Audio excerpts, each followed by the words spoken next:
Muy buenas tardes a todos. Es un placer que estén el día de hoy dando continuidad a los webinars de todos los miércoles de FECOBAL. Como ya bien saben, el miércoles pasado cedimos nuestro espacio para apoyar a nuestro vicepresidente, el doctor Javier Furlon Salgado, y a nuestro expresidente, el maestro León Angulo Valenzuela, en la presentación en sus ponencias en el Congreso de UPAC.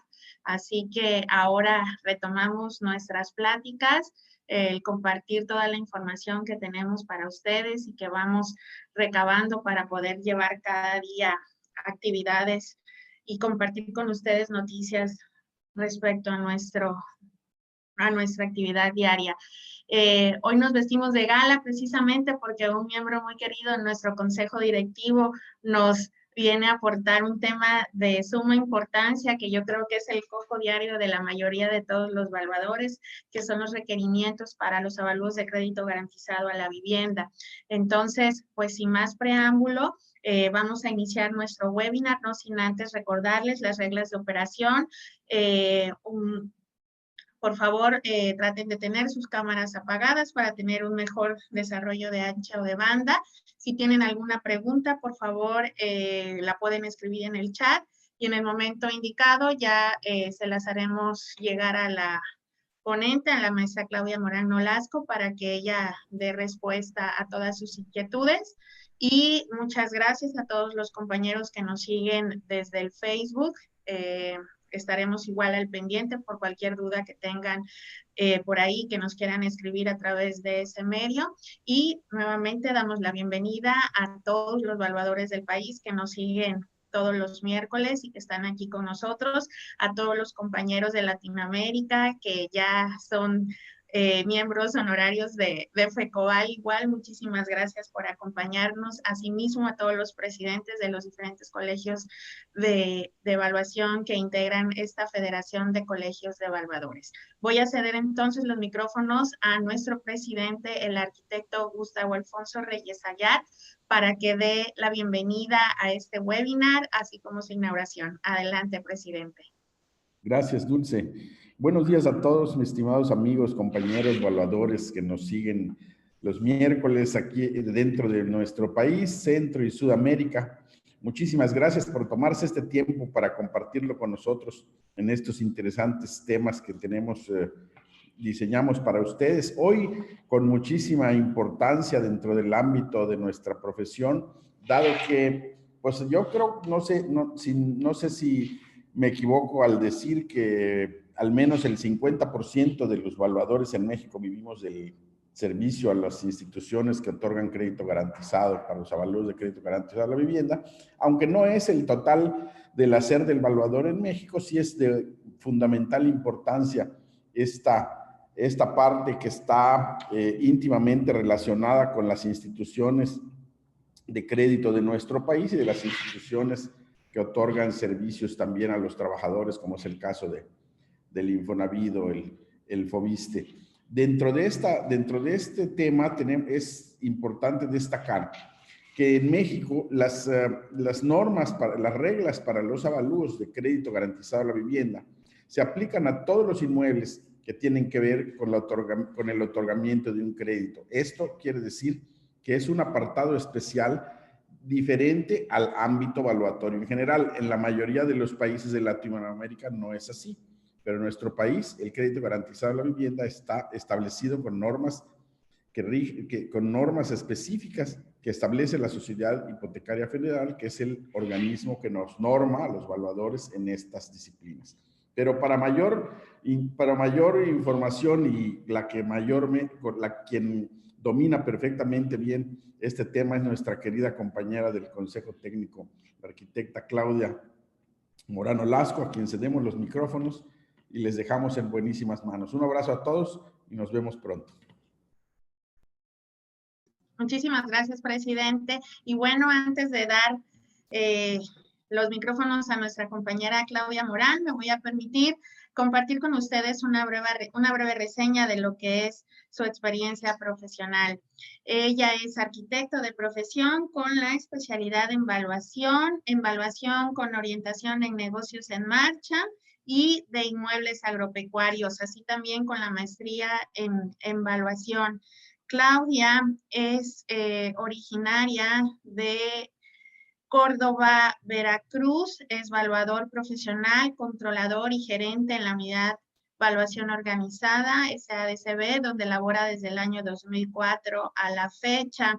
Ella es evaluadora con registro en Sociedad Hipotecaria Federal, docente en instituciones de educación media superior, en el área de educación tecnológica universitaria, impartiendo materias de diseño, y colaboró también en el Ayuntamiento de la Ciudad de Córdoba dentro del Departamento de Planeación y Proyectos. También se incorporó al Colegio Instituto de Evaluadores de Córdoba y Orizaba en el año 2010 y fungió como vicepresidenta durante los periodos 2012 a 2014.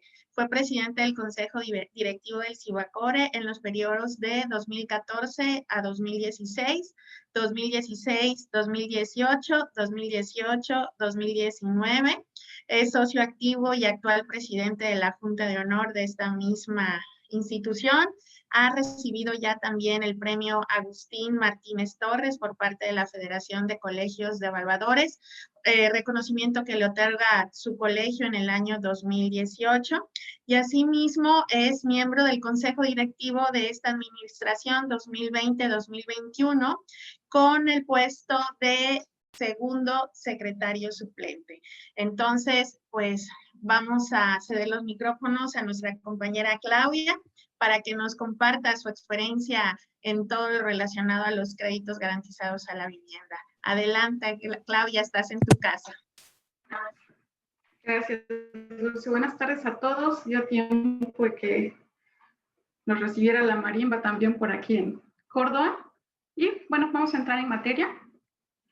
Vamos a compartir pantalla.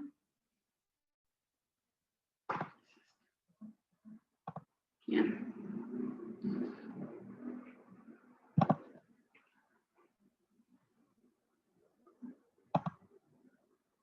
Ok.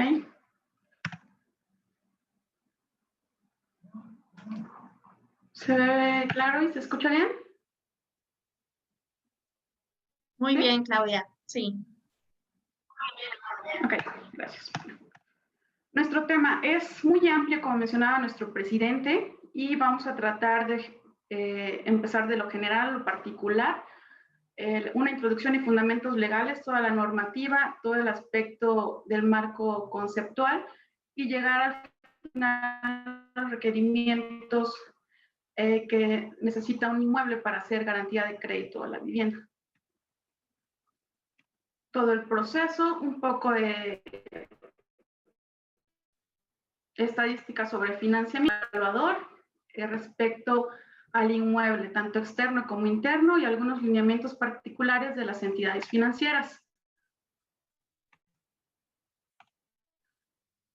Como sabemos, la vivienda es inerte al desarrollo de las ciudades, entonces como punto base para el crecimiento de estas, dentro de la Constitución de los Estados Unidos mexicanos, dice que tenemos derecho, todas las familias, a contar con un espacio para habitar y que nos permita tener una calidad digna para desarrollar nuestras funciones básicas. Y ellos también deben proveernos en estos derechos de los apoyos necesarios para alcanzar estos fines. Entonces, ¿qué es una vivienda digna y decorosa? ¿En qué consiste y con qué debe contar una vivienda para ser digna y decorosa de acuerdo a la normatividad? ¿Y qué dicen los organismos internacionales? Como derecho, la vivienda se menciona como derecho a vivir en seguridad y paz y dignidad en alguna parte en el Comité de las Naciones Unidas, y viene desde el periodo de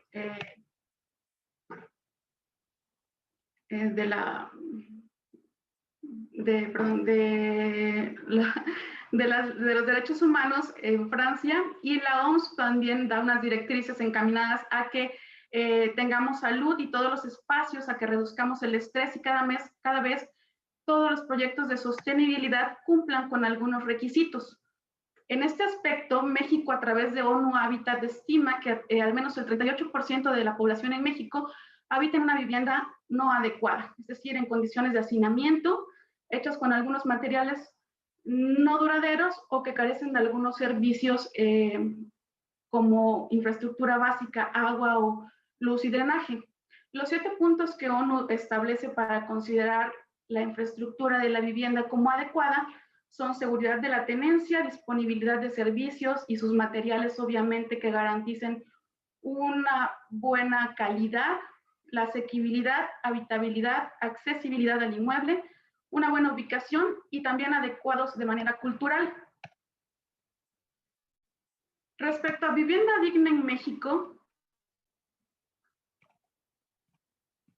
les quiero comentar que México se une a los tratados de vivienda adecuada hasta 1981, es decir, desde que fue reconocida en 1948, nosotros nos sumamos a los cambios para vivienda sostenible y vivienda adecuada a partir de 1981 y vivienda sostenible después del 2000.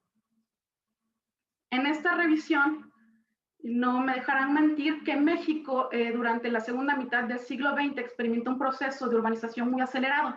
Las áreas metropolitanas obviamente crecieron, tanto que la población se dobló en las concentraciones urbanas, mientras que en estos periodos contamos con áreas, zonas flotantes también, y todo el mundo va obviamente a las ciudades a trabajar y deja algunas áreas despobladas. Como parte de este desarrollo de México, el concepto de vivienda social surge para satisfacer las necesidades de la clase trabajadora y ha pasado por diferentes periodos desde concebir un pie de casa, una vivienda mínima. ¿A qué nos referimos?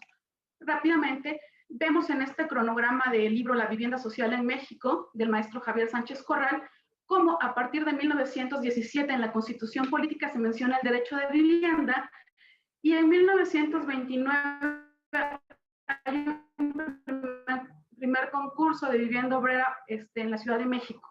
En el 33 surgieron obras, en el 43 el IMSS empieza a trabajar y parte de los ingresos de los trabajadores se destina al derecho de vivienda.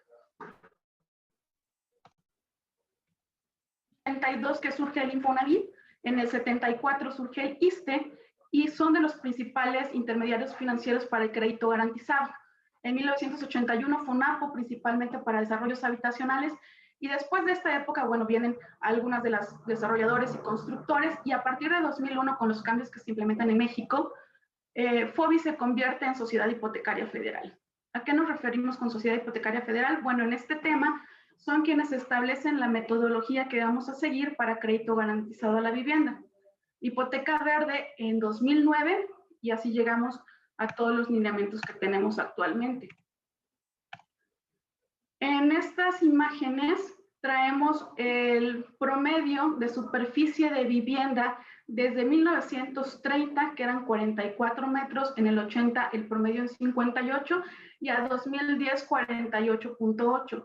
Sin embargo, debido a que mencionamos que algunos desarrollos tenían como pie de casa por el tipo de crédito de los trabajadores, actualmente la superficie mínima para Infonavit es de 38 metros cuadrados y para el FOBISSSTE de 40. En México, por otra parte, se compromete a tomar acciones para hacer los cambios de vivienda sostenible a partir de 2015. Y en este punto, específicamente en los objetivos de desarrollo sostenible, entramos dentro del apartado 11, que son ciudades y comunidades sostenibles. De acuerdo con los datos de la Cámara Nacional de la Industria de Desarrollo y Promoción de la Vivienda, a nivel nacional cada año 650,000 nuevas familias buscan hogares en todo el país. Y Bancomer indica en los reportes que tenemos a marzo de este año que el promedio de edad de un comprador mexicano es de 32 años. Según Forbes, 9 de cada 10 mexicanos requiere comprar casa y el 45% no tiene un recurso completo para adquirir esta vivienda, por lo que tenemos una necesidad de requerir a un crédito con organismos nacionales, paraestatales o instituciones estatales.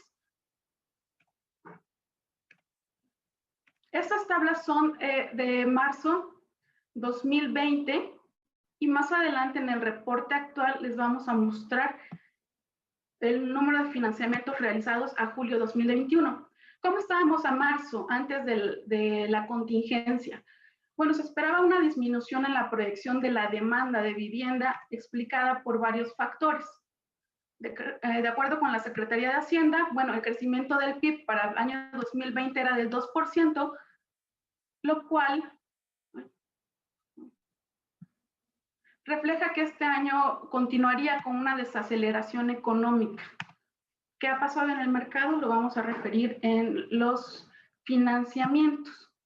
De acuerdo con los índices de Sociedad Hipotecaria Federal, los precios de vivienda crecieron de 2009 a este año un 8.6% hasta el mes de marzo. Al final veremos cuánto han crecido en la segunda y tercera parte del año. Y teníamos un presupuesto para subsidios, el cual todavía no ha llegado a su meta al último trimestre. Y tenemos, por supuesto, de acuerdo a los ingresos, cuál es la capacidad de pago para Infonavit y Foviste en las soluciones habitacionales. Esta es la demanda proyectada para el 2020. Traemos en adquisición más de 469,000 créditos y vamos a ver cuánto es lo ejercido. Ok. De acuerdo con la CONAVI, a julio de 2020 el monto del financiamiento otorgado ha sido de 171,000 millones de pesos, que es un 3% respecto al periodo de 2019. Y el Comité de Financiamiento del mes de septiembre aprobó montos por 1,909 millones de pesos para beneficiar a más de 12,000 familias. Hablamos de programas de vivienda social. La oferta de vivienda a julio 2020 reportó un total de 192,416 viviendas, que es un 27.64% menos que el mismo mes en el año pasado. Esta tabla está interesante, aunque es a 2018 porque fue tomada de una encuesta de INEGI. ¿Cuántos son las viviendas totales y cómo se desglosan? Las viviendas totales vamos a tener deshabitadas y habitadas. Recuerden que también tenemos un detalle con viviendas. Van a ser rentadas, propias y prestadas. De este rubro, bueno, de las viviendas propias hay quienes construyen y hay quienes compran. Y esto lo hacen a través de créditos o recursos propios, formales o informales, hasta llegar a los intermediarios privados y organismos públicos. La distribución de la tenencia de la vivienda por nivel de ingreso la mostramos en esta tabla. ¿Qué se refiere? Tenemos viviendas propias, prestadas, y como podemos ver a los rasgos de esta encuesta 2018, el mayor porcentaje de vivienda es vivienda propia. Las formas de adquisición de la vivienda en su mayoría van a ser con créditos, y que son los asurados en diagonal, y como veíamos en las primeras secciones, hay secciones de construcción, principalmente en desarrollos. La evolución de la cartera de créditos, si vemos la tabla, la banca comercial tiene un porcentaje importante, sin embargo, el grueso de la gráfica es Infonavit y Foviste con todos sus créditos, y después tendríamos otros organismos. De acuerdo a la tasa de crecimiento anual, entre 2018 y 2019 es el color azul y el 2019-2020 es el naranja. Entonces, en créditos comerciales vemos que disminuyó, en créditos de consumo obviamente fue muy bajo, y en crédito de vivienda estamos en 2019-20 arriba del periodo anterior. Las carteras, podemos diferenciar las tasas de crecimiento de cartera obviamente de 2014 a 2019, y vemos que del año 2018 a 19 ligeramente tiene una caída en cuestión de Infonavit. La banca ha incrementado y el total se mantiene, podríamos decir, en un punto intermedio. La distribución de créditos de cartera hipotecaria, ya sea por Infonavit o por banca comercial en los estados, como vemos, tienen un mayor número de créditos y operaciones en la parte norte del país. Y de acuerdo para el segundo trimestre de 2019, la distribución del saldo de cartera también se concentra en la parte norte del país. Esta gráfica es el volumen mensual promedio de una vivienda terminada. ¿Por qué nos interesa el volumen total de vivienda terminada? Porque los desarrollos registran las viviendas a su inicio y tenemos unos avances por el mismo desarrollo de la construcción. Sin embargo, ¿cuántas viviendas terminadas están registradas y podemos ejercer en el año? Se ha contraído el 30.2% entre 2015 y 2018 y tenemos diferentes segmentos. La producción de media residencial creció un 12.6% y la producción de vivienda popular fue la que se contrajo.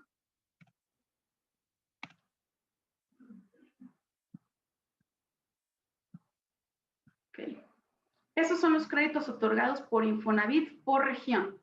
Como vemos, la línea de puntos azul es el promedio nacional y tenemos un mayor número de créditos, obviamente Ciudad de México, Baja California Sur, Campeche, Chiapas, y por aquí está Querétaro.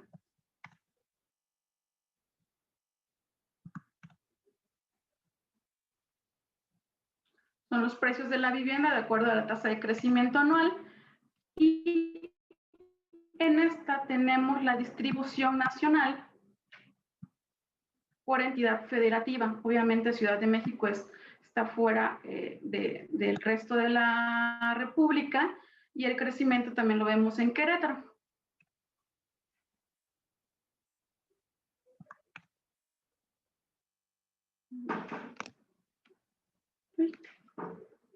Sí. En cuanto a oferta de vivienda por estado, el cuadro nos muestra la comparación entre 2019 y 2020. La entidad con mayor caída de viviendas inventariadas fue la Ciudad de México, con un 42% respecto al mes de julio 2019. Y por secciones o por tipo de vivienda tenemos registros de popular hasta 158 veces salario mínimo, en donde el mayor número de ofertas va a estar en Nuevo León, Tamaulipas y Jalisco, y el menor número de registros en Tabasco, Oaxaca y Ciudad de México. Si nos vamos a la vivienda popular hasta 200 veces salario mínimo, los mayores registros se observan en Estado de México, Jalisco y Nuevo León, mientras que en el rango más bajo tenemos Tlaxcala, Oaxaca y Campeche. Para vivienda tradicional, el mayor número de registros en Estado de México y Querétaro, y para el menor número de registros en Tlaxcala, Tabasco y Campeche también. Vivienda media. En vivienda media hay un cambio y el mayor número de registros va a ser Ciudad de México, Chihuahua y Querétaro. Mientras que Tlaxcala, Tamaulipas y Campeche son quienes menos registros de vivienda presentan. De acuerdo con el Sistema Nacional de Información e Indicadores de Vivienda, estos son los créditos ejercidos al 31 de julio de 2020. Tenemos créditos individuales, tanto cofinanciados y subsidios en viviendas nuevas, créditos individuales, cofinanciamientos de subsidios en viviendas usadas, tenemos mejoramientos de vivienda y otros programas, tanto de crédito individual. El reporte es para la banca, Banjército, CFE, CONAVI, FOBISTE, Hábitat, Infonavit y CIF.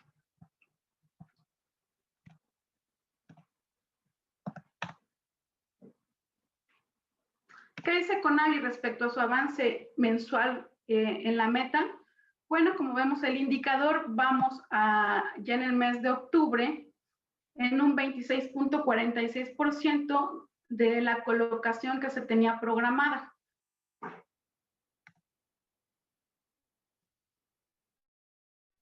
Para FOBISTE, su colocación es el 68.92% de créditos y para Infonavit es del 52.64%.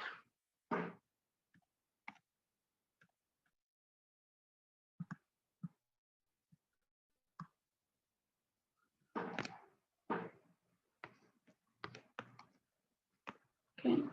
Por organismo tenemos créditos a julio, en Infonavit 237,000, en la banca 127,000, en CIF 46,000 en números redondos, FOBISTE 26,000.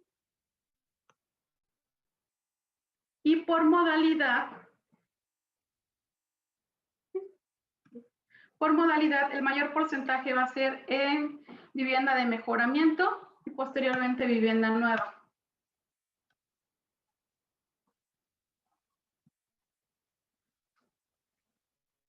El número de colocaciones en acciones va a ser 439,348 y por organismo tenemos que Infonavit tiene el mayor número de créditos colocados.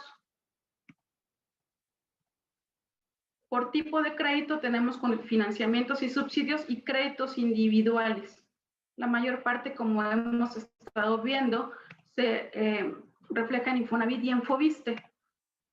Y por destino de crédito traemos viviendas nuevas y mejoramientos en mayor número de colocaciones y en el menor volumen los pagos de pasivo, liquidez y adquisiciones de suelo. Por año y tipo de crédito, de 2015 a 2020, vemos cómo está la colocación del crédito. Aquí se observa mejor el decrecimiento y la desaceleración que traemos en los cofinanciamientos y en los subsidios, y los créditos individuales van a ser mayor volumen en el 2020 con 260. Por modalidad de vivienda, el financiamiento tiene el 40% en mejoramientos y el 37% en adquisición de vivienda nueva. Ya revisamos las entidades financieras, esos son los tipos de créditos y los rangos de edades. Por zonas, el 82% de financiamiento es en suelo urbano, el 6% va a ser semiurbano y menos porcentaje en los tipos de suelo diferente. En cuanto a valor de la vivienda, el mayor número de colocación está en vivienda popular, 27% casi, el 22% para vivienda tradicional y para vivienda económica, y la vivienda media un 18%.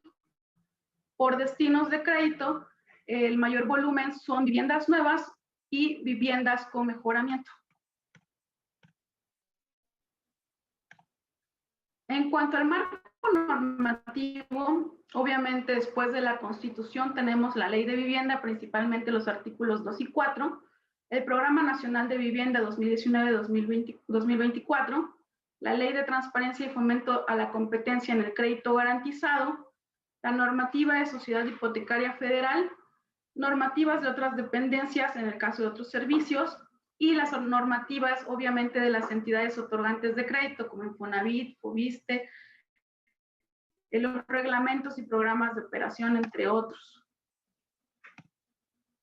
Pero, ¿qué es lo que requiere? De acuerdo a lo que establece la normativa y lo que tenemos en los reglamentos, tanto construcción como en los programas de mejoramiento y programas sociales para crédito de vivienda, establecen cantidad mínima de espacios habitables, las dimensiones o porcentajes para iluminación y ventilación, distancias mínimas entre viviendas, equipamientos, alturas mínimas de interiores, superficies mínimas de interiores, materiales constructivos, cálculo de cargas, sistemas constructivos y superficies de terreno, entre otros. ¿Qué nos dice la Ley de Vivienda? Muy breve, los artículos principales. El artículo 1 establece todas las disposiciones de la ley. El artículo 2, la definición de vivienda digna que veíamos en un inicio. El artículo 4 ya menciona en su párrafo cuarto los espacios habitables. ¿Y a qué se refiere? Que una vivienda debe contar al menos con espacios básicos para desarrollar sus actividades en condiciones mínimas de superficie, altura, ventilación e iluminación. Y para considerarse habitable debe tener sala, comedor, cocina, un baño y al menos 2 recámaras. Esto es por parte de la ley. En su artículo 6, obviamente menciona cómo se van a promover todas estas garantías. ¿Okay? Y el artículo 6 continúa mencionando los mecanismos para desarrollar la adquisición de vivienda y cómo se va a promover. El Programa Nacional de Vivienda establece por primera vez todas las condiciones de vivienda adecuada de ONU Habitat para garantizar la seguridad y disponibilidad de la vivienda y de los servicios para los habitantes. A continuación, un poco de la Ley de Transparencia al Fomento y Crédito Garantizado. Esto ya lo sabemos, que tiene por objeto regular las actividades y servicios financieros para el otorgamiento del crédito garantizado. Y obviamente, ¿qué es un crédito garantizado? Bueno, es el que otorguen las entidades con una garantía real destinado para adquisición, construcción, remodelación, refinanciamiento relativo a bienes inmuebles.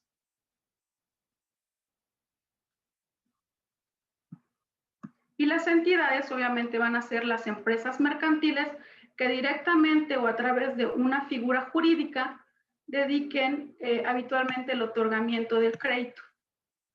Y aquí establece la definición de evaluador profesional, que es la persona que cuenta con cédula profesional de posgrado en evaluación expedida por la Secretaría de Educación Pública y que se encuentra autorizada para tal efecto por la Sociedad Hipotecaria Federal. Y la figura de un controlador, que es un evaluador profesional que tiene un poder especial para firmar en nombre y representación de la unidad de evaluación correspondiente los avalúos que esté verificando. Las reglas van a ser las disposiciones que van a emitirse para el tipo de crédito que vamos a respaldar. Sociedad Hipotecaria Federal. Bueno, es un banco de segundo piso que también tiene por objetivo impulsar el desarrollo de crédito a la vivienda. Y en este apartado tenemos 2 reglas importantes. Establece por una parte las reglas de carácter general relativas a la autorización como evaluador profesional de inmuebles objeto de crédito garantizado y la que vamos a revisar el día de hoy, las reglas de carácter general que establecen la metodología para la evaluación de inmuebles objeto de crédito garantizado a la vivienda. Emisión y vigencia del avalúo, muy importante. En la emisión del avalúo, el valor del inmueble es a la fecha de la visita y su vigencia es de 6 meses. Entre la fecha de emisión y la fecha de certificación no debe haber un periodo mayor a 10 días hábiles y esto por algún cambio que hubiera en las garantías.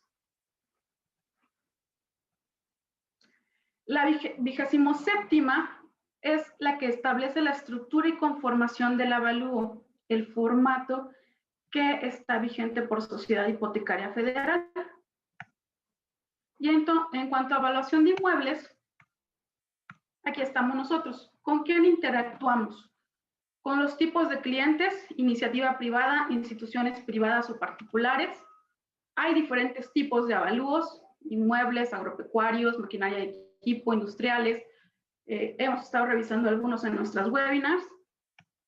Nuestro apoyo técnico en la oficina, todo el equipo, el capital humano que tenemos para realizar nuestros servicios, unidades de evaluación por normatividad, todos los organismos que nos rigen y nuestras fuentes de información. Entonces, como veíamos, los 4 tipos básicos de crédito garantizado a la vivienda es para adquisición, construcción, remodelación y refinanciamiento. En las diferentes entidades financieras van a tener un nombre particular y pudiera tener muchos más tipos derivados de estos.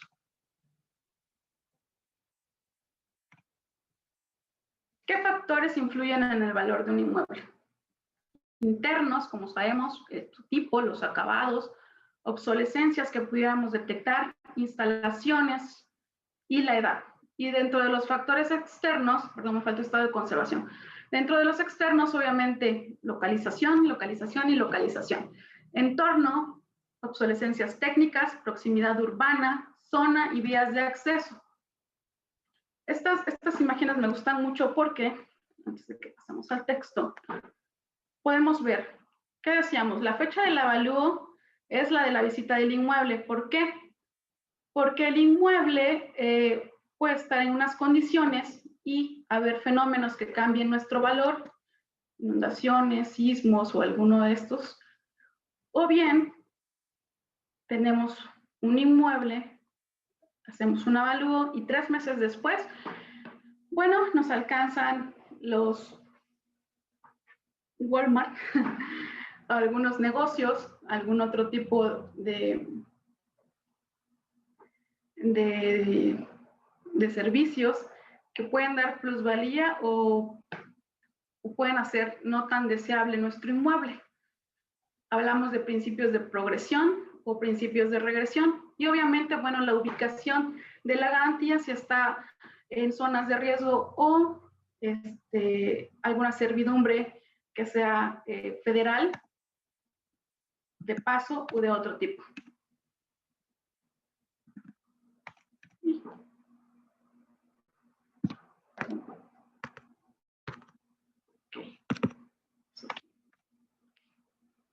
Entonces, ya con el texto, bueno, el avalúo es una fotografía del inmueble por las características que ya revisábamos.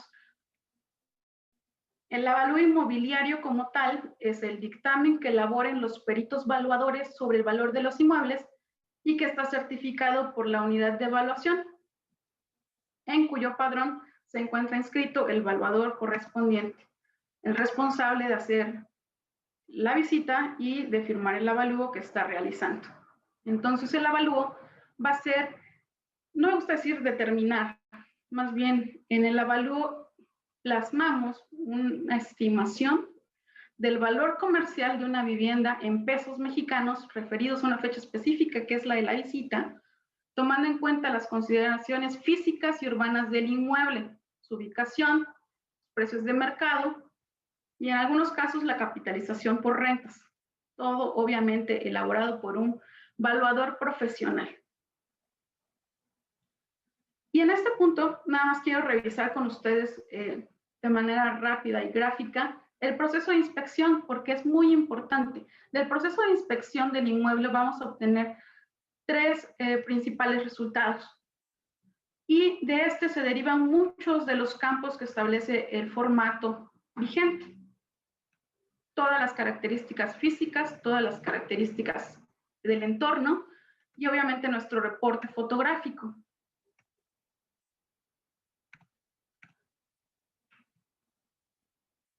¿Ok? De acuerdo al principio de transparencia con CIF, la visita es importante porque es la identificación física del inmueble y somos responsables de ello. El croquis obviamente es un resultado de ellos y debe estar en un radio no mayor a 300 metros el croquis de ubicación que nosotros estemos reportando.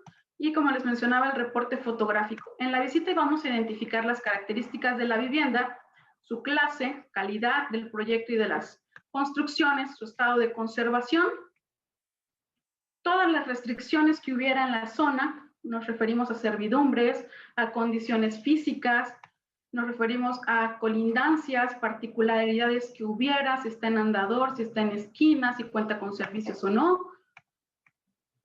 El entorno, características específicas de fachada o de los requerimientos que nos piden en las fotografías. Los interiores, obviamente. Instalaciones del inmueble e instalaciones comunes en los casos de condominios.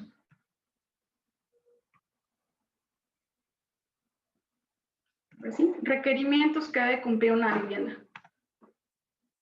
¿Qué es lo que debe hacer y verificar el valuador. Pues nada más lo siguiente: los lineamientos de las entidades, el estado legal del inmueble, el diseño arquitectónico, su diseño estructural, estado de conservación, vida útil remanente, la reporta obviamente para el crédito, el mercado que reconozca el inmueble, y con esto estimar un valor comparativo. Para ello vamos a revisar toda la infraestructura y los requerimientos son estos. En cuanto a infraestructura, la zona debe estar urbanizada y contar con los servicios básicos. Estos puntos son de manera general para todos los intermediarios financieros. En algunos vamos a revisar que tienen particularidades y más adelante vamos a especificar Infonavit y Foviste con los lineamientos de los mismos. Entonces, una vivienda debe tener los servicios básicos,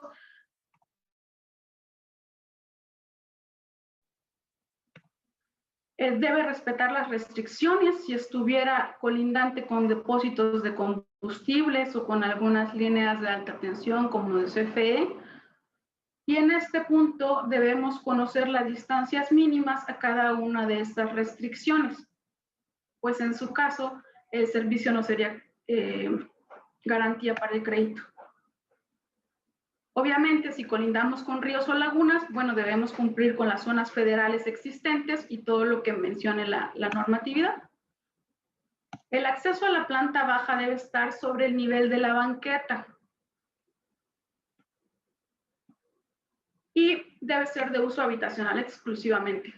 Generalmente en la visita podemos identificarlo cuando son viviendas que tienen ampliaciones. En ocasiones identificamos accesorias o locales comerciales. Bueno, de acuerdo con la normatividad de Sociedad Hipotecaria Federal, debe ser de uso habitacional. Elementos de construcción deben tener elementos que garanticen una vida mínima remanente equivalente al plazo de la garantía, es decir, el plazo que para amortizar el crédito. En el caso de Infonavit, Foviste, el plazo que amortice su crédito. No deben presentar, obviamente, asentamientos, grietas o desplomos, es decir, deben tener un buen estado de conservación.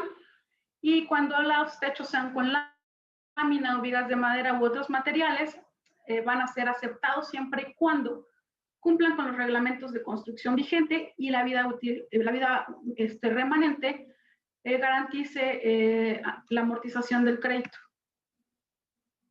Tenemos estos ejemplos en cuanto a humedades y algunos detalles de las viviendas. Por el lado de aspectos físicos, bueno, debe ser cómoda e higiénica. Este es un punto que mencionaba Infonavit antes en su solicitud. Y las zonas húmedas del baño y la cocina deben contar con algún tipo de recubrimiento impermeable.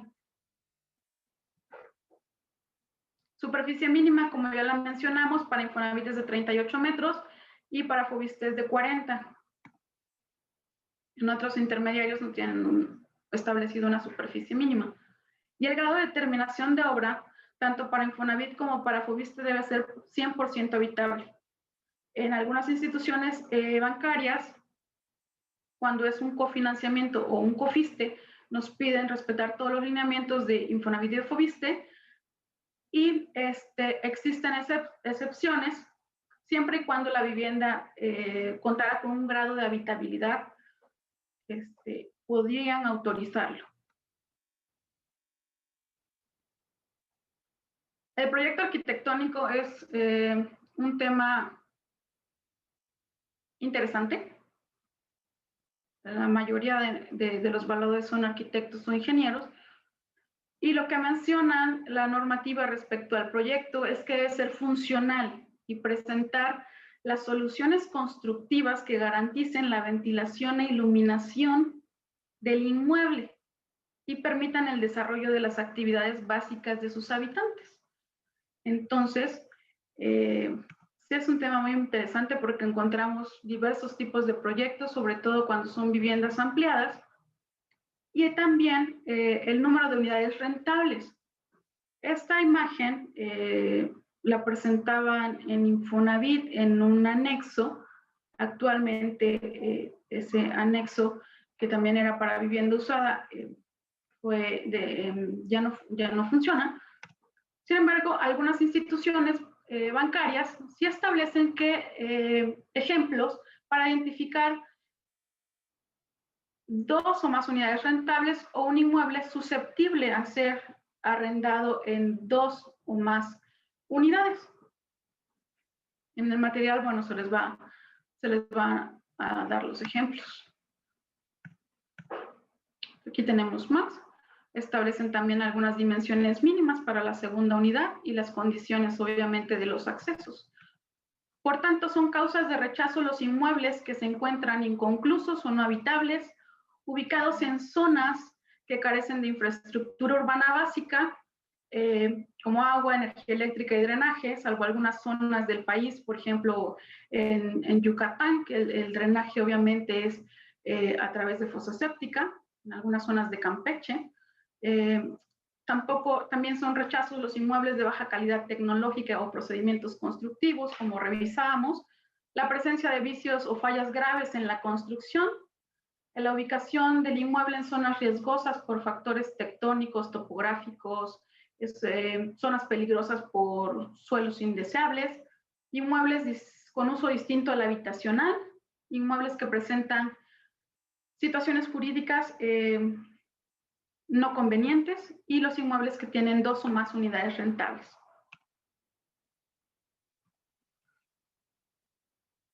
Y respecto a las entidades financieras que revisamos que tienen la mayor colocación de créditos, bueno, tienen algunas particularidades adicionales como política para identificación de vivienda usada del Infonavit, que vamos a aclarar que surge como una medida para garantizar que el derechohabiente adquiera una vivienda con servicios y en buenas condiciones para ser habitada.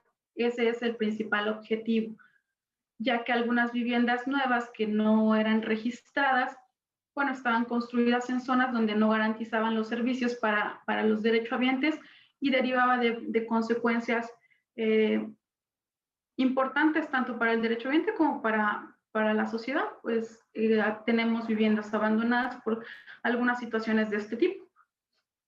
También existen políticas para vivienda ecológica como las ecotecnologías y algunos datos adicionales. Empezamos con Foviste.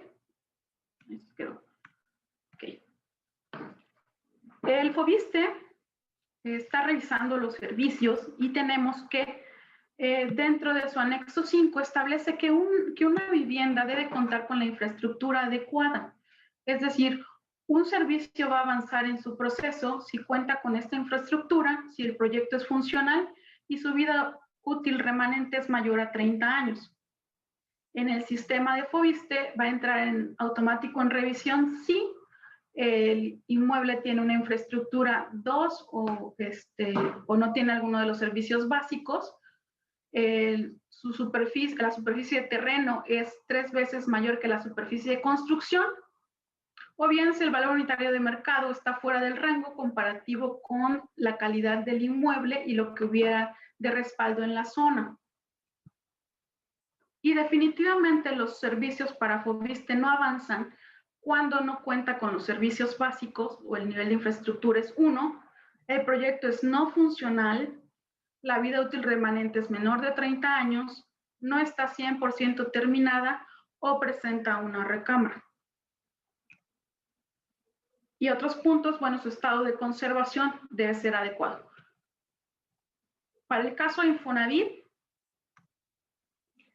el tema polémico de vivienda nueva y usada, que ya decíamos el objetivo, una vivienda nueva es aquella que nunca fue previamente habitada por un primer dueño. También aquella que fue usada como casa muestra o abandonada en su proceso de obra y comercialización, que se pone a punto de venta en condiciones cuando sea habitable, también la consideran vivienda nueva, o una habitación temporal del primer propietario constructor, o vigilante o personal técnico administrativo de la obra. Y la vivienda usada, tenemos 2 modalidades. Una vivienda usada se va a respaldar con recibos de servicios para que se verifique que ha sido habitada. Estos pueden ser de energía eléctrica con un consumo mínimo de 50 kilowatts por bimestre, telefonía fija, televisión por cable, internet fijo y estados de cuenta bancarios. En el caso que fuera un documento para una vivienda de más de 3 años, los recibos deben tener una fecha de emisión igual o mayor a 6 meses respecto a la emisión del avalúo. Es decir, queremos verificar que sí haya sido habitada en un periodo mayor a 6 meses.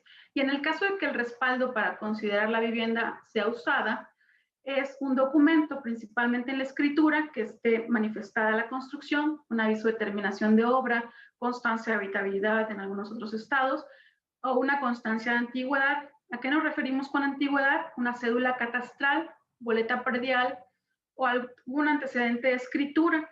Estos deben ser con fecha de emisión igual o mayor a 3 años. ¿Vale? Y bueno, aquí concluimos la presentación.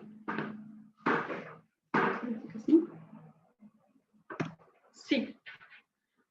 Esos son los elementos más importantes respecto a las características que debe cumplir un inmueble para ser objeto de crédito garantizado a la vivienda.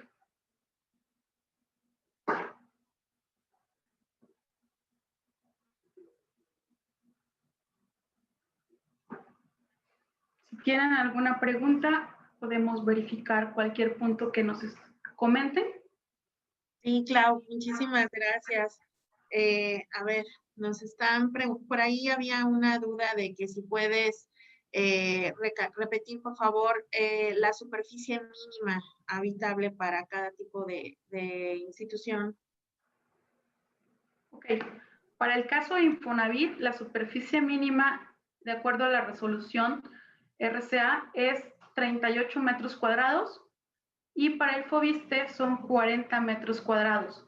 Superficie de construcción, no superficie vendible. ¿A qué me refiero con esto? Debe ser la superficie de áreas habitables, sala, comedor, cocina, recámara de baño. Es decir, no considerando los volados o las accesorias. Ok. ¿La cédula catastral cuenta como comprobante de edad? Como comprobante de edad, hay un apartado en la cédula catastral que menciona las construcciones.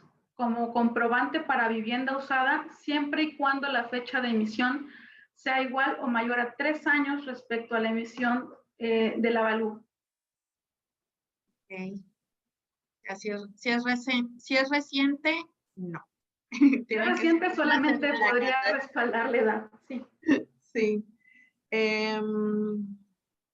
Nos preguntan si vas a compartir tu presentación. Sí. ¿Nos puedes repetir, por favor, el criterio para tomar en cuenta más de una unidad rentable? Ok. Voy a regresarme tantito a los ejemplos de las láminas para ver estos ejemplos. Si me fui rápido me dicen, porque son muchas láminas y pensé que no iba a terminar. A ver. ¿Terminaste en tiempo? Sí, ¿verdad? A ver, por eso digo, si me fui muy rápido me dicen. ¿Dónde está? Aquí están. Ok. Vamos a repetir. Este caso. Estos 3 casos. En el primer caso,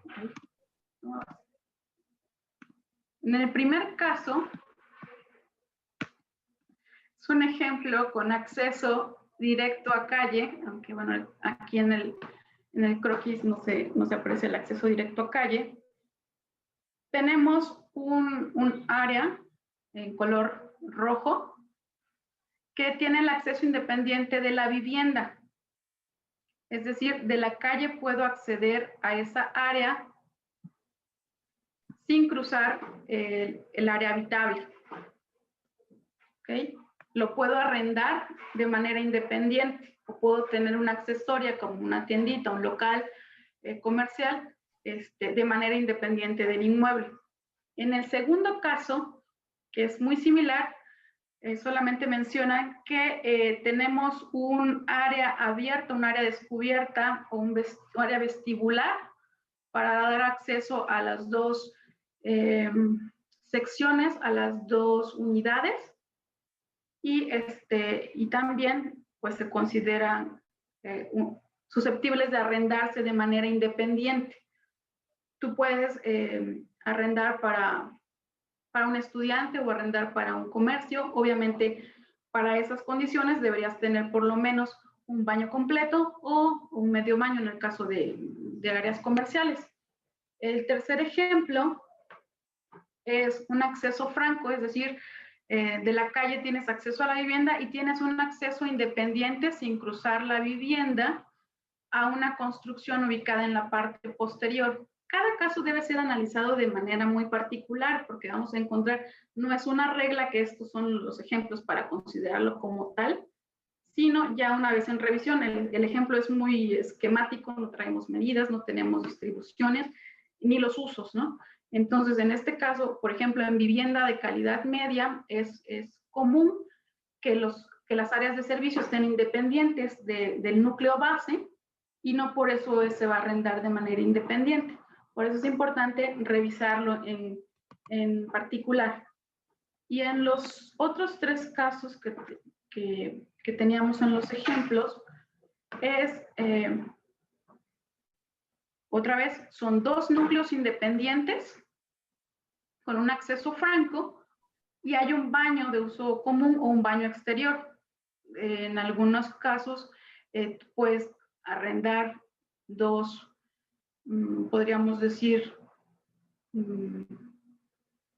dos habitaciones con o sin baño y el baño estar de un uso común, ¿no?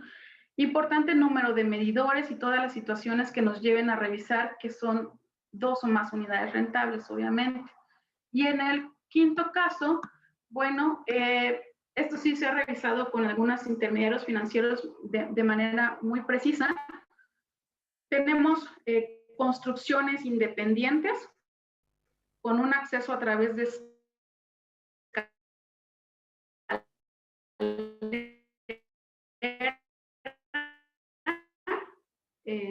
para acceder a la planta alta, no cruzo ¿no? O si hubiera más construcciones que pudiera arrendar de manera independiente. Aquí lo que hace la diferencia son los accesos. Yo puedo entrar a la segunda unidad o al segundo núcleo sin pasar por el primero. Y hay muchos casos más. Ya en el físico encontramos una diversidad de información muy interesante.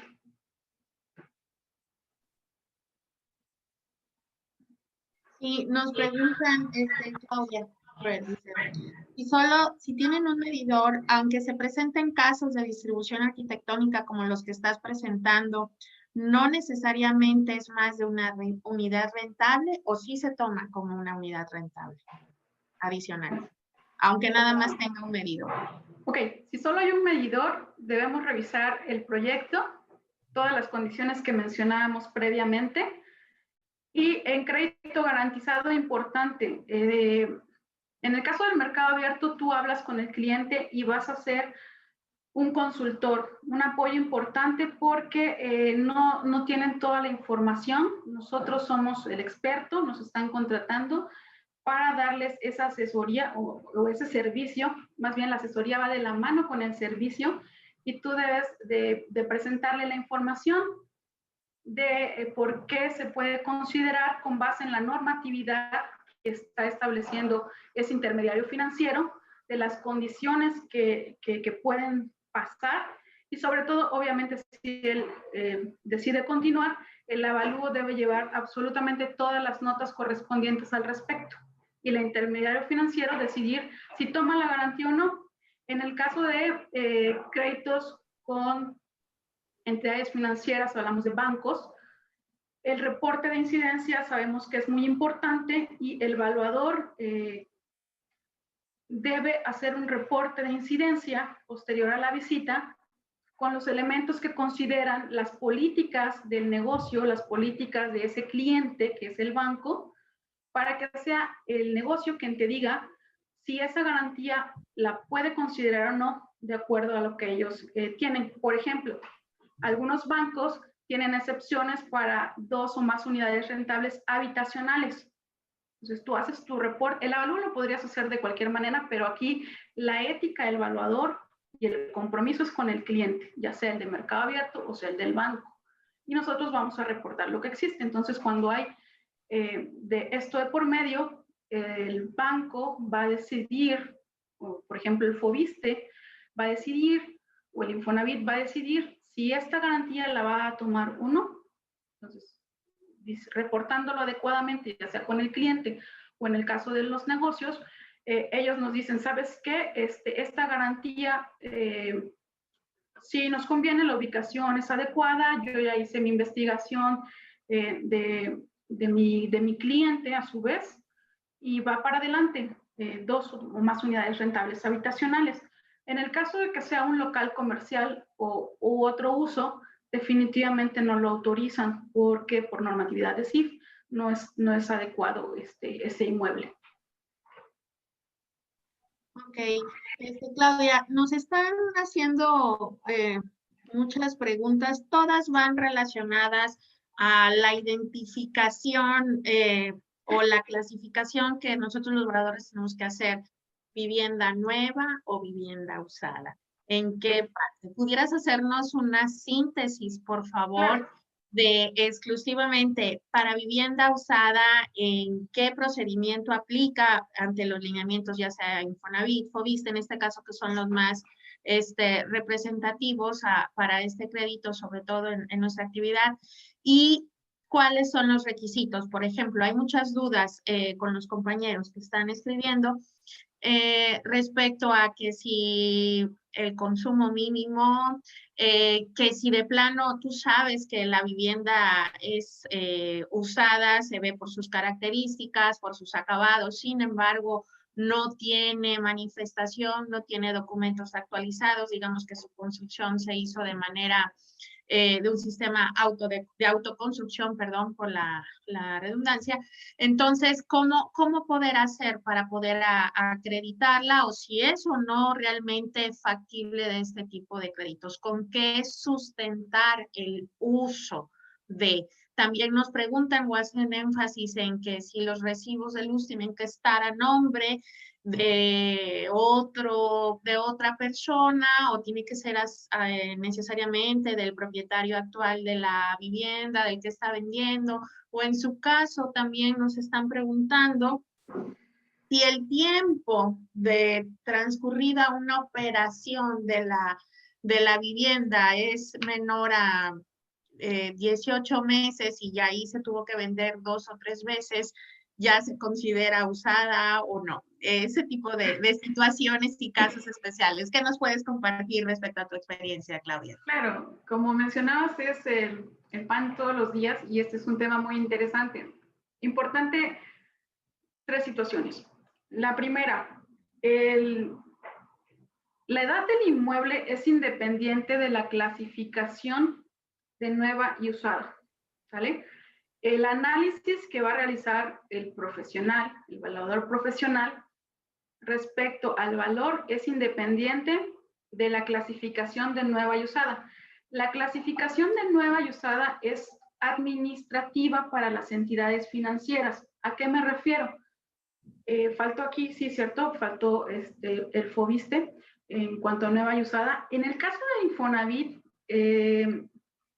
y es una duda que va surgiendo todos los días con diferentes personas, las políticas, mencionábamos, surgen con el objetivo de garantizar que el derechohabiente tenga una vivienda con servicios, porque sabemos que vivienda nueva es registrada a través de paquete en otro sistema.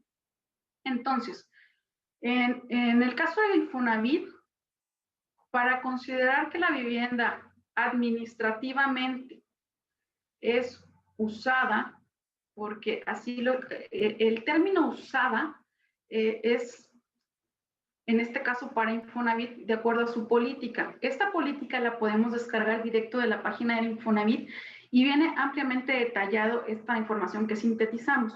Entonces, Los servicios nos van a decir que la vivienda fue habitada. Si contamos con tres recibos de servicios con fecha de emisión igual o mayor a 6 meses respecto a la emisión del avalúo. En cuanto al consumo mínimo, es establecido por CFE, te menciona un consumo mínimo, entonces de aquí fue tomado que el consumo mínimo por bimestre va a ser de 50 kilowatts. En algunas zonas se piden recibos mensuales, entonces pues obviamente va a ser 25 al mes, 50 al bimestre. En cuanto al número de medidor, nos han indicado que nosotros, el registro que tiene la CFE, bueno, va a ser independiente obviamente de toda la demás documentación, a veces pasan por diferentes procesos legales las viviendas, o incluso, bueno, quien da de alta el recibo, o más bien el medidor, el contrato, va a ser otra persona. Si no coincide la dirección del inmueble descrita en el recibo, lo que nosotros podemos hacer de acuerdo a los lineamientos es tomar una fotografía del medidor. Si el medidor que está instalado en la vivienda coincide con el del recibo, se anexa esta foto con los 3 recibos, importante porque el lineamiento sí lo menciona. El evaluador es responsable de anexar los recibos que está utilizando para clasificar a la vivienda como usada. Y si fueran de energía eléctrica, bueno, va a adjuntar la foto del medidor en el caso de que no coincida la dirección para respaldar que es el medidor que está instalado en la vivienda. Eso respecto a los recibos. Y respecto a los documentos, la fecha, nosotros, como es un trámite administrativo que es independiente de nuestro análisis, nosotros lo que debemos hacer es cumplir con las políticas. En este caso, la política dice que el documento debe tener una fecha mayor a 3 años, ¿vale? Y debe estar manifestada. Esta política en 2011 nace con esa finalidad, y en 2011 sí mencionaba en sus lineamientos que funcionaba con un traslado de dominio, es decir, Claudia Morán le compraba a Dulce Samberino hoy una vivienda, y el siguiente mes se la vendía Claudia Morán a Mauricio, y luego Mauricio a Mario, y entonces ya ese documento funcionaba. Eso fue al inicio. Actualmente el documento, si fuera escritura, terminación de obra o alguna constancia de antigüedad que tenga la dirección del inmueble, debe tener una fecha de emisión mayor a 3 años y obviamente mencionar las construcciones. Y este lineamiento está con la finalidad de garantizar los servicios a los clientes, por lo que en los nichos de mercado de crédito tradicional es una llave, es un candado para los derechohabientes que desean adquirir vivienda nueva y que esta no fue previamente verificada en un proceso a través de los lineamientos que establece el Infonavit, es decir, toda la verificación de obra y sus procesos de DTU. Y en el caso de Foviste, perdón, se me olvidó el Foviste, en el caso de Foviste, el evaluador no hace ningún registro de documentos para clasificar a la vivienda nueva o usada. En el caso de Foviste, es en automático el sistema de oferta de vivienda. Cuando nosotros subimos la información del avalúo al sistema de Foviste, de acuerdo con la edad del inmueble, de 0 a 36 meses lo considera en automático vivienda nueva, y más de 36 meses va a ser vivienda usada. Y deriva también en la solicitud del derechohabiente, es decir, también es un trámite administrativo que tiene algunas limitantes para vivienda nueva, que también son los registros y su solicitud. Si queremos ver en estos momentos un ejemplo, por ejemplo, nos han estado insistiendo mucho con el caso de una edad de 18 meses de un inmueble, pero que ya tuvo una operación de compraventa, y digamos que no tiene ningún servicio todavía, o no ha sido realmente usado el inmueble, pero tiene una edad de 18 meses y ya tiene una una operación de compraventa. O sea, la constructora pasó a un primer propietario y ese primer propietario está ya vendiendo. ¿Es nueva o usada? A ver. No la ha usado, no tiene servicios, no tiene evidencia de que haya sido habitada. De acuerdo con la política para el establecimiento de identificación de vivienda usada de Infonavit, es una vivienda nueva para fines administrativos. Perfecto. Y no puede ser comercializada mediante un mercado abierto, aclarar. Si es un crédito tradicional, no. Perfecto. También nos están preguntando, ¿cuál es la perspectiva? Esta es una pregunta desde Facebook de Rogelio Martínez. ¿Cuál es la perspectiva ante desastres en zonas sobrepobladas y de alto riesgo y la reubicación masiva a mayores y mejores espacios? ¿Estamos más y mejor preparados para actuar conjuntamente ante los eventos de desastres naturales que sin duda aumentarán en los meses y años siguientes? ¿Cuál es la perspectiva en el otorgamiento de crédito para vivienda garantizada? La perspectiva para los desastres naturales en vivienda garantizada. Bueno, espero responder la pregunta de manera adecuada, porque no lo logro asentar, no lo logro plasmar. Sí. Todas las entidades financieras están realizando actividades, programas encaminados a mejorar la calidad de vida de los mexicanos. Y respaldados, porque aquí nuestra identidad es de suma importancia. Sí es responsabilidad del evaluador reflejar las condiciones reales del inmueble. Con base en eso, ellos toman una garantía. Ya todos estamos trabajando de manera conjunta, desarrolladores, entidades otorgantes de crédito, programas municipales, para mejorar el diseño urbano, para mejorar las ciudades. Entonces, si va a afectar el ciclón o algún desastre, nosotros no lo podemos,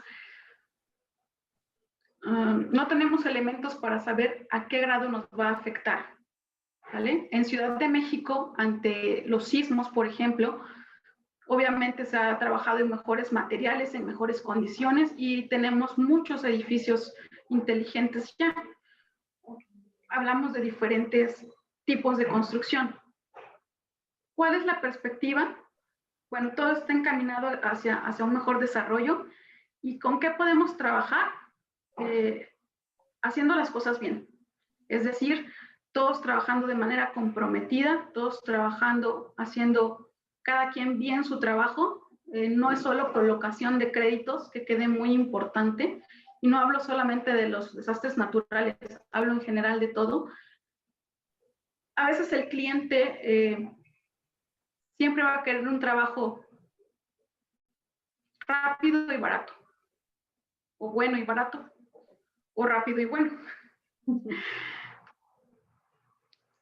Nuestro trabajo somos un ente intermedio, que es darle seguridad a la persona o darle la seguridad al cliente, esa persona o banco, de que esta garantía es adecuada. Entonces, aparte de todo lo que quieren rápido, barato, bueno, también quieren un valor, ¿no? Porque todos quieren sacar su máximo aforo de crédito. Y en la medida de que todos trabajemos y hagamos las cosas de manera correcta, vamos a estar mejor preparados, no solo para los desastres naturales. Hablamos de los desarrollos, hablamos de la calidad de los materiales, hablemos de la calidad de los avalúos, de la calidad del evaluador. Por eso es importante que sea un evaluador profesional, que tenga todo su respaldo, que tenga su cédula, que esté registrado, que tenga un buen nombre o experiencia, que esté afiliado a los colegios, porque esta afiliación a los colegios es lo que te da. Nosotros aprendemos constantemente de todo Y en la manera que estés afiliado a una asociación de profesionistas, puedes tener criterios similares, aprender de manera correcta y trabajar de manera adecuada. Me salgo del tema de los riesgos, pero creo que es importante mencionar que sí deben acercarse siempre a un profesionista y siempre a un profesionista que les dé todo este respaldo. La federación está integrada por más de 40 colegios en toda la República, los cuales asocian a evaluadores profesionales que cumplen con estas características, y en la medida de que cada individuo trabaje de manera adecuada, esto va a ir para adelante, ¿no? Esto va a ir para adelante, y en cuanto a desastres naturales, están fuera de nuestro alcance. Lo importante es reportar las condiciones del inmueble, si está en una zona, obviamente, de Sofemar, o si está en una zona de cavernas, en la zona de Campeche, por ejemplo, o si está en una zona colindante con gasoductos, o si está en una zona en donde pasen líneas de alta tensión. Sí es un crédito, pero estamos trabajando para el cliente y es una persona que va a pagar ese crédito por lo menos 20 años, 30 años, y debe estar pagando lo justo por ese inmueble, ¿no? Ok, nos comentan qué al respecto sobre aquellas viviendas que quieren ser parte de un crédito garantizado y se encuentran en estatus legal ejidal. ¿Cuál es el proceso con estas viviendas en mi caso? Recordemos que el tema de los ejidos está normado por otras leyes, y primero identificar nosotros si su documentación menciona que está. Apagaste tu micrófono, Clau. Apagaste tu micrófono. ¿No? Ok. Recordemos que por normativa los ejidos están protegidos precisamente para no hacer alguna irregularidad. Entonces, primero, debe regularizar la situación. No podría considerarse para crédito garantizado porque el ejido es el dueño de esa propiedad.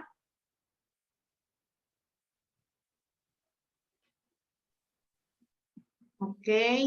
Y nos preguntan respecto al análisis del estado legal de la vivienda, ¿a qué documentos te refieres exactamente? ¿Cuáles son los que debemos de revisar para considerar en nuestro avalúo? Y si esto incluye también la revisión de aquellas viviendas comprometidas en un proceso legal, ¿eso hay que manifestarlo o definitivamente no procede en la elaboración para la elaboración del avalúo?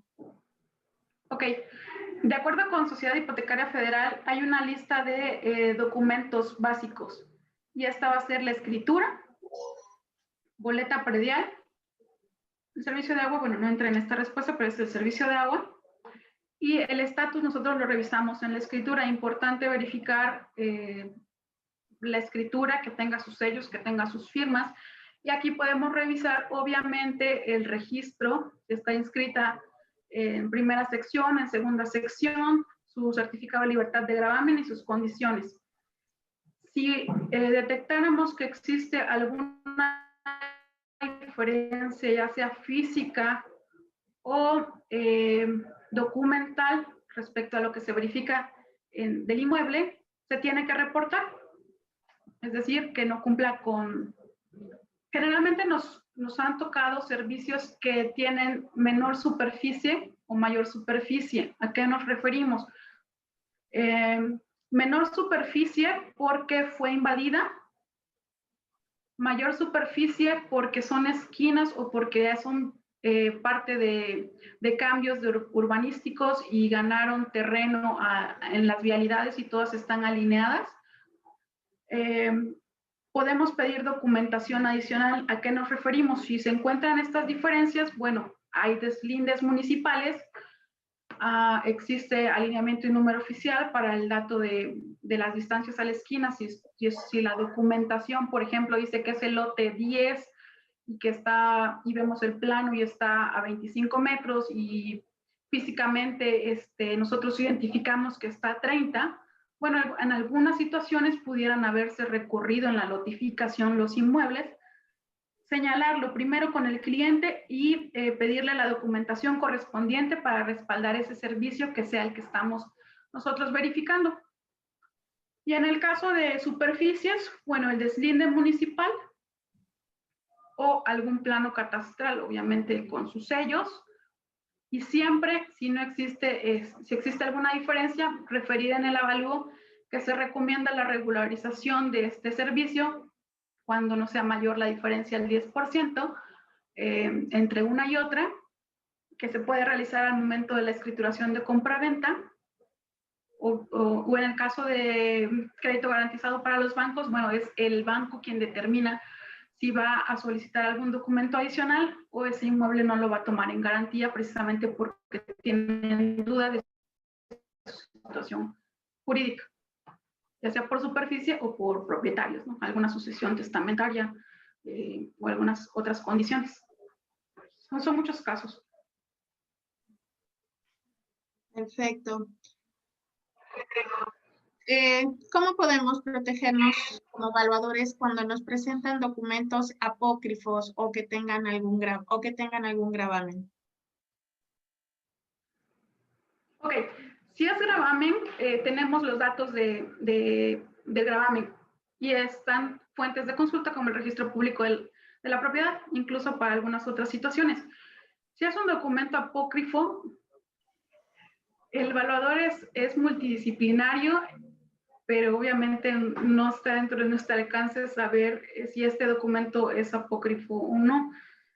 Nosotros tenemos que respaldar en el avalúo toda la documentación que se nos entregó, si existe o no existen alguna consideración adicional, todas las advertencias. Pero si desde el principio pues tenemos duda de alguna documentación, sí es importante revisarlo. Tenemos nuestras bases de datos y sabemos, por ejemplo, si en algún ayuntamiento sabemos cuáles son los sellos de cada documento, cuáles son los vigentes, y el ir a detalle sobre esta documentación, no sé, se refieren a alguna en específico que estuviera falsificada, bueno, solamente es ser específico en el avalúo de qué documento se proporcionó, de qué fecha y todo el detalle de lo que estamos elaborando. Ok, pues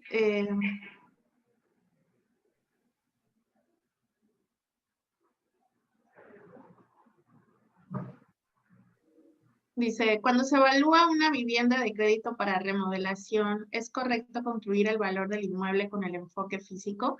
Ya que por lo regular los inmuebles a evaluar para remodelación no tienen las mismas características de los comparables que se encuentran en el mercado.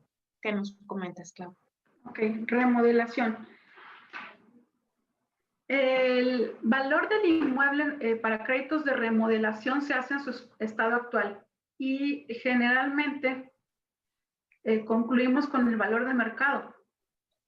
El valor físico pudiera no reflejar las condiciones actuales de mercado. ¿A qué me refiero?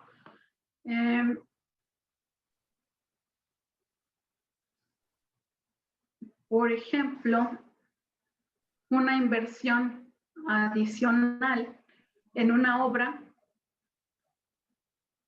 que tuviera, no sé, contenciones, muros de contención y bardas en exceso.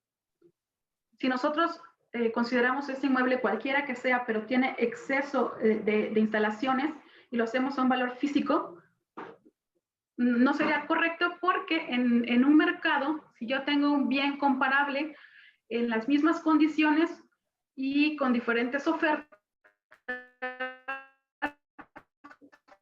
pues yo por topografía o porque así gustaba el señor realizar esas bardas, respecto que ese dinero en exceso a mí me podría funcionar para adquirir una vivienda de diferentes características con ese valor. Entonces, en remodelaciones, lo adecuado es un valor de mercado, porque vas a comparar una vivienda que está en proceso o va a empezar, si va a empezar el proceso, está en condiciones similares. Y si está en proceso, es decir, que no esté 100% terminada, se hace un valor de mercado y se aplica un factor por el avance que tuvieran las construcciones dentro de ese valor de mercado. Perfecto. Y entonces nos preguntan también si hay algún caso entonces dentro de créditos garantizados a la vivienda que se pueda concluir el avalúo por un enfoque físico. Los créditos que son para construcción y se hacen en las condiciones actuales y está el terreno todavía sin construir. O bien tienes una vivienda en proceso. ¿Cuál es mercado? Ajá, tienes una vivienda en proceso cuyo avance no es mayor al 45%, porque digo el 45%, estamos hablando del porcentaje de la estructura, es decir, no hay inmuebles en el mercado que se comercialicen en esas condiciones, y entonces vas a hacer el valor del terreno más las mejoras. Ok.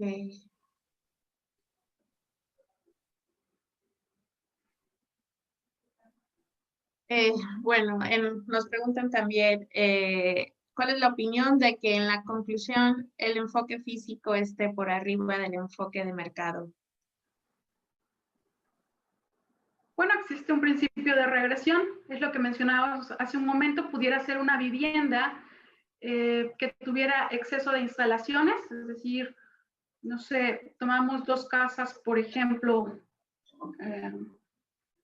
dos casas en las mismas condiciones, una vivienda media, por ejemplo, dos son intermedias ambas, y en una, bueno, le ponen bardas de 3 metros con un espesor de 50 centímetros, le ponen cocina integral, le ponen, la cocina sí, firmes, no sé, un excedente de instalaciones que el mercado no reconocería.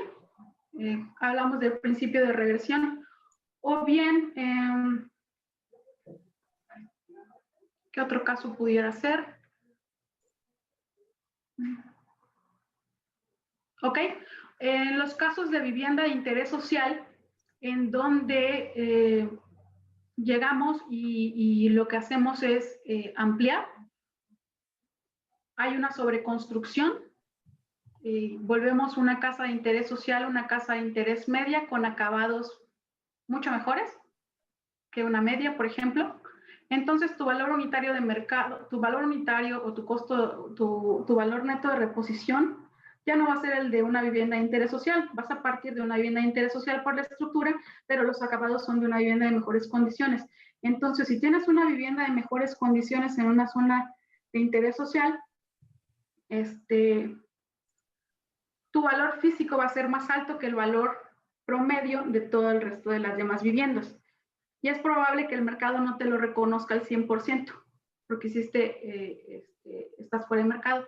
O bien una vivienda de calidad semilujo en una zona periférica o de expansión donde no hay servicios, que no es un residencial campestre, por ejemplo. A lo mejor a ti te costó construirla, no sé, 3 millones de pesos, pero ahí en la zona no hay nada que se parezca, que no sea, que es similar. Las viviendas de esos rangos, de esos nichos de mercado, se encuentran en residenciales campestres o se encuentran en unas zonas con las condiciones similares, y tú no tienes un mercado que respalde ese valor, es decir, esa casa no se va, tú no la vas a escoger si tienes ese dinero para adquirir la vivienda. ¿Cuál escogerías? ¿La que está en un fraccionamiento cerrado, en un fraccionamiento privado, cerca de los servicios? ¿O vas a escoger una que vale lo mismo, más bien que su precio de oferta es el mismo, pero está en una zona en donde no tienes acceso, que estás lejos de los servicios y que probablemente pudieras tener inseguridad? Entonces, el hacer esa vivienda me cuesta lo mismo, es decir, el costo es el mismo, pero están en ubicaciones diferentes. El mercado no te lo va a reconocer porque obviamente si tú la quieres comprar vas a seleccionar la que tenga las mejores condiciones. En esos casos, el valor físico va a estar arriba del valor de mercado. Es lo que veíamos un poquito de la regresión. Perfecto. Bueno, cada vez son más o menos las mismas preguntas, muchos detalles, ¿no? Sobre la acreditación sobre todo de lo que es vivienda usada y nueva. Habría que hacer, yo creo, un webinar especial para cada una de estas características o de inclusive para cada entidad otorgante de crédito, porque varían en algunos aspectos. Pero bueno, pues yo creo que por el momento vamos a cortar aquí esta presentación. Te agradecemos mucho, Claudia, todo lo que nos has aportado el día de hoy. Vamos a pasar con la coordinadora del Consejo Técnico, la maestra Guadalupe Suárez. ¿Estás por ahí, Lupita? Sí. Para que nos compartas la oferta académica que tiene FECOBAL para estos próximos días, por favor. Sí, si me permites, Clau. Hola, Clau, muchísimas felicidades. Gracias, Lupita. Adelante. Dejas de compartir, Clau, porfa. No, es que no encuentro aquí mi. Arriba, en la parte de arriba. No, es que no te preocupes. Tengo 3 ventanitas aquí. Aquí está. Tengo minimizado todo aquí por diferentes partes. No te preocupes, con calma.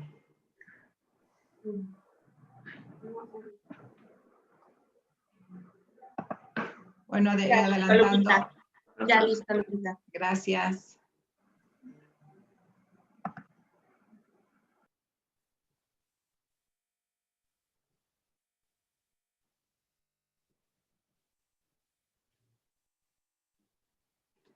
Buenas tardes a todos. Es un gusto saludarlos por este medio y les voy a platicar, comentar aquí los cursos que tenemos para este cierre de mes. Justo al rato, terminando esta charla que nos hizo favor Claudia de pasar información, transmitir sus conocimientos, se va a tener un curso, todavía hay oportunidad de ingresar, un curso taller, procedimiento práctico para estimar el valor de capitalización de rentas y cálculo de la tasa de capitalización. Esto es en coordinación con el Colegio de Evaluadores Inmobiliarios de Irapuato y lo va a dar el especialista en evaluación, el arquitecto Salvador Padilla Castillo. Va a tener un horario de 4 de la tarde a 9 de la noche, entonces aquí está la información para aquellos que todavía les pueda interesar el curso.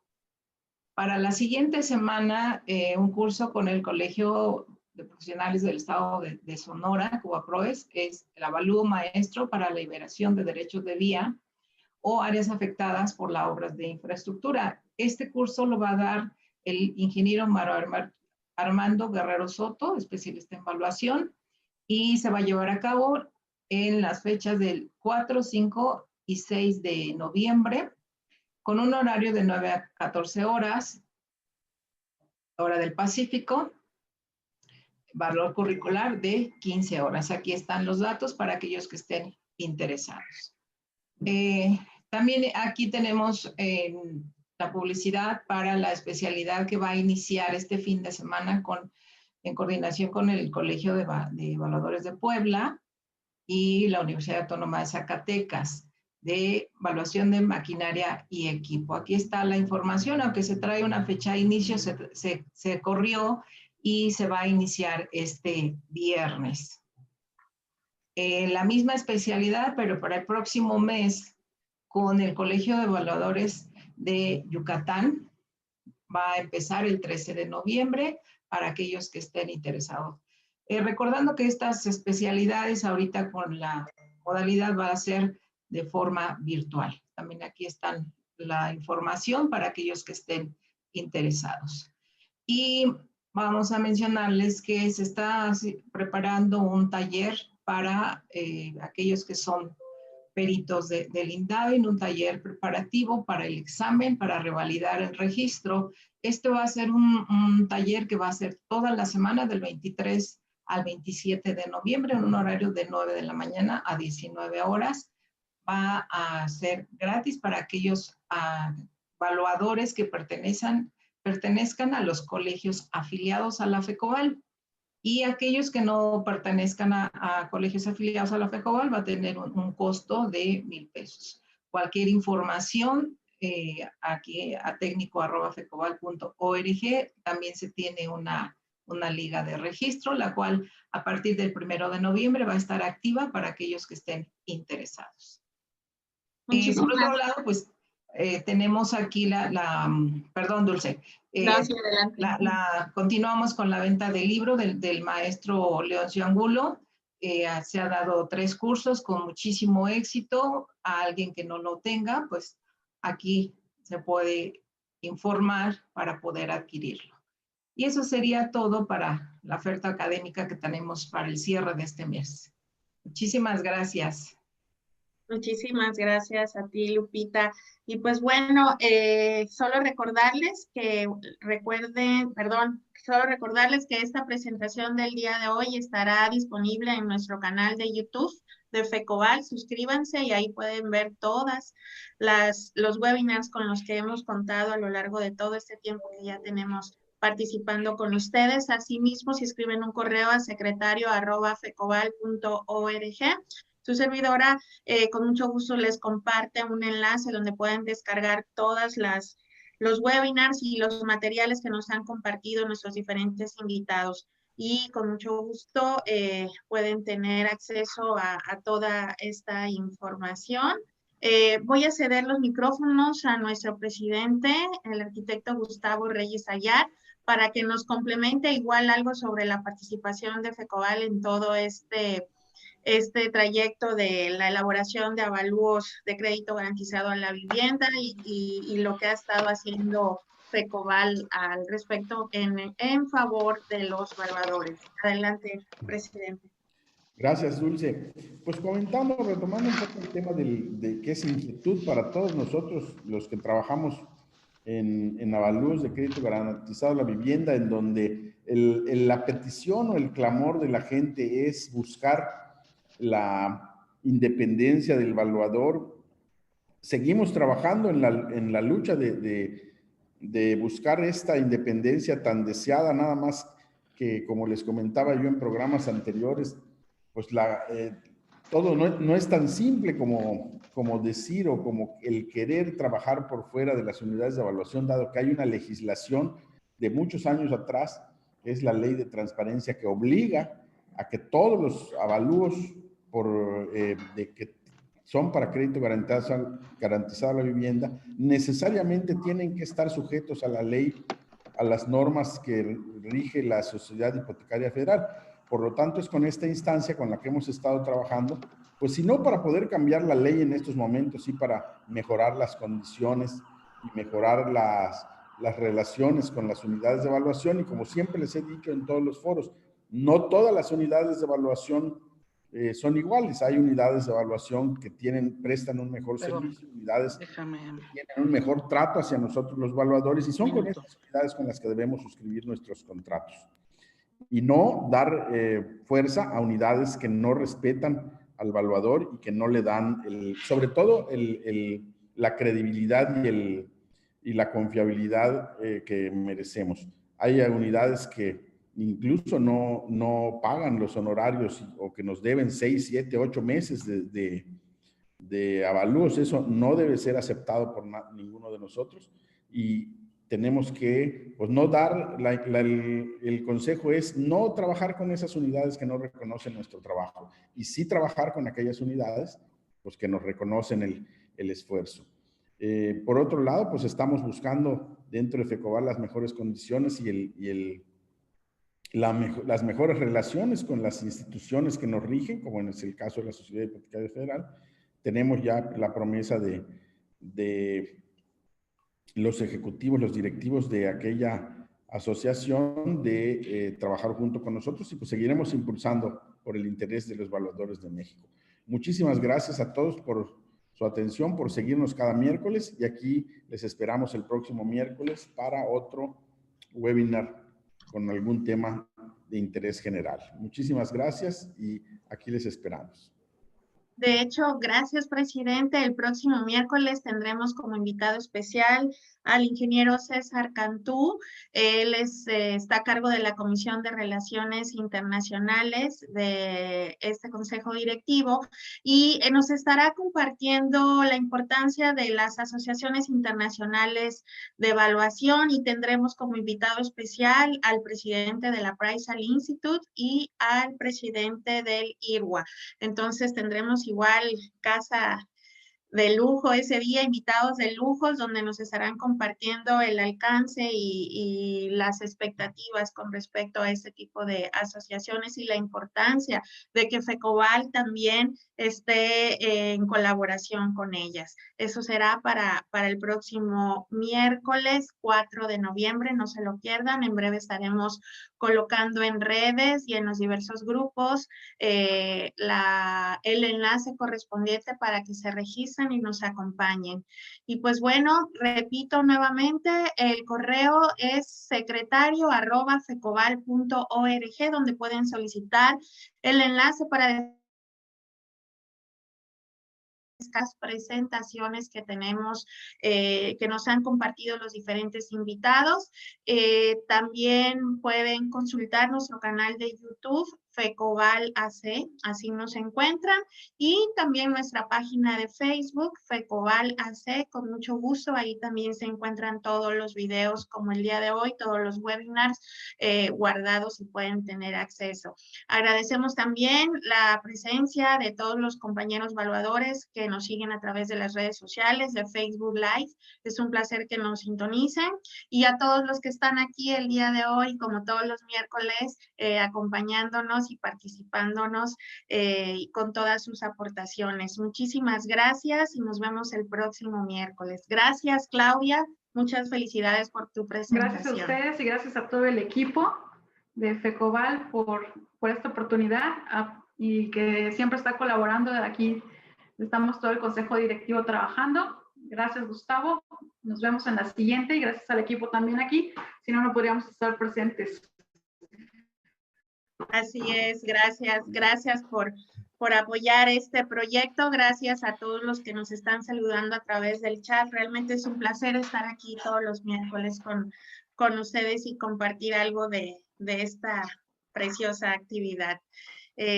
Muchas gracias y hasta pronto. Felicidades, Claudia, un abrazo. Gracias, Claudia. Saludos a todos. Felicidades, un abrazo. Me gustó mucho verte.